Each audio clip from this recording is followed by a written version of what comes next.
welcome to Leon's Chainsaw Parts and Repair. I know it's been a couple weeks since any new videos were uploaded. I took about a week and a half off and renewed an old tradition I have with my dad, taking a fishing and camping trip in late summer to a high mountain lake, and we did great. So, back in the saddle, so to speak here. We're looking at Tom's VI-955.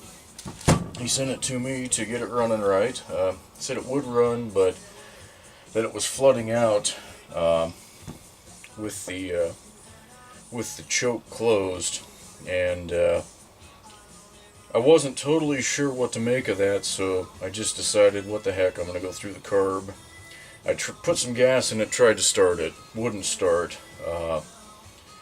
Kind of looked in the tank to make sure the fuel hose was okay, and it didn't look quite right. Filter had fallen off the end. The end of the hose had split, and that's when I knew, okay, standard fuel system. So I did you guys won't be able to see it, but I sell them on my website, the hose kits.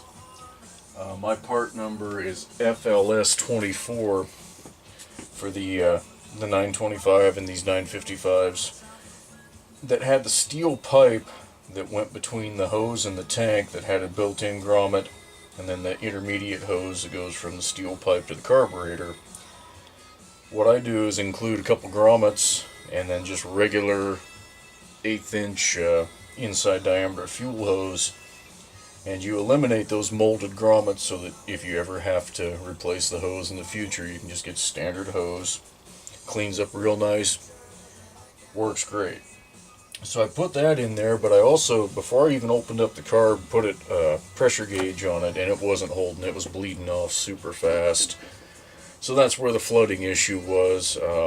Replaced the diaphragm on the metering lever in the carburetor, made sure everything was indexed properly, and it held pressure for damn near half an hour before bleeding down to about 1 psi. So felt pretty good about that. Slapped it back together. Here we go. You heard it running. New rim sprocket. This thing oils like a beast. That's probably about a minute and a half worth of running there, and I've already wiped up a bunch of garbage off the bench, but you can see she oils just fine. The saw is in great shape. I've never paid attention before as to where all of them were built. This one has the Terry Industries sticker, so it was built in Canada. If I had to decipher this, these Terry serial numbers are quite a bit different than the United States ones, but I think this saw would have been built in 1975. It's in excellent shape.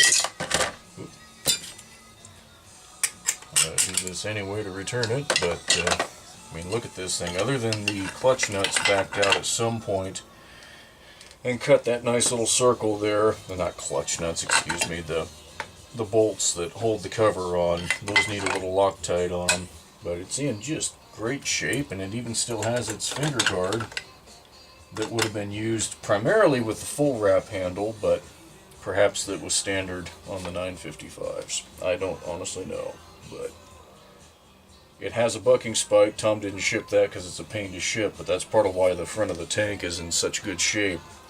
If you're looking for a saw to collect, if you find one that has a factory spike on it, odds are pretty good that the paint's going to be in a lot better shape. So anyway, Tom, I think this thing is ready to rock and roll for you. I'll send you this video, and yeah, we should be getting the saw back to you shortly.